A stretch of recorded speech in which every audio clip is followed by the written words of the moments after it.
Crime thriller సినిమాలను తీయటంలో Malayali makers టాలెంటే వేరు. ఆ జోనర్ను టచ్ చేస్తూ వరుసగా సినిమాలు అక్కడ థియేటర్లలో వస్తూనే ఉంటాయి. ఈ ఏడాది ఫిబ్రవరి 9వ తేదీన అన్వేషిప్పన్ కండేతుం అనే సినిమా అక్కడ విడుదలైంది. టొవినో థామస్ లీడ్ రోల్లో నటించిన సినిమా ఇది. థియేటర్స్ లో విడుదలై హిట్ టాక్ తెచ్చుకున్న ఈ సినిమా తాజాగా ఓటీటీ ప్లాట్ఫామ్ లోకి వచ్చింది. ఈ సినిమా స్ట్రీమింగ్ హక్కులను నెట్ఫ్లిక్స్ వారు దక్కించుకున్నారు.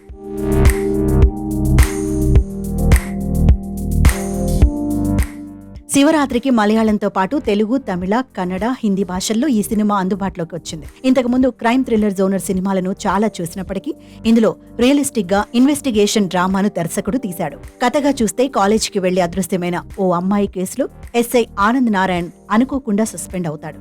ఆ తర్వాత ఒక పరువు హత్య కేసు అతని దగ్గరికి వస్తుంది. ఏళ్ల నాటి ఆ కేసులో ఆధారాలు వెతకటంతో పాటు అసాధ్యం అనుకున్న ఆ కేసులో నిందితుణ్ణి కనిపెట్టే తీరు, సినిమా క్లైమాక్స్ వరకు ట్విస్టులతో నడిపిన విధానం వ్యూవర్స్ ను ఆకట్టుకుంది.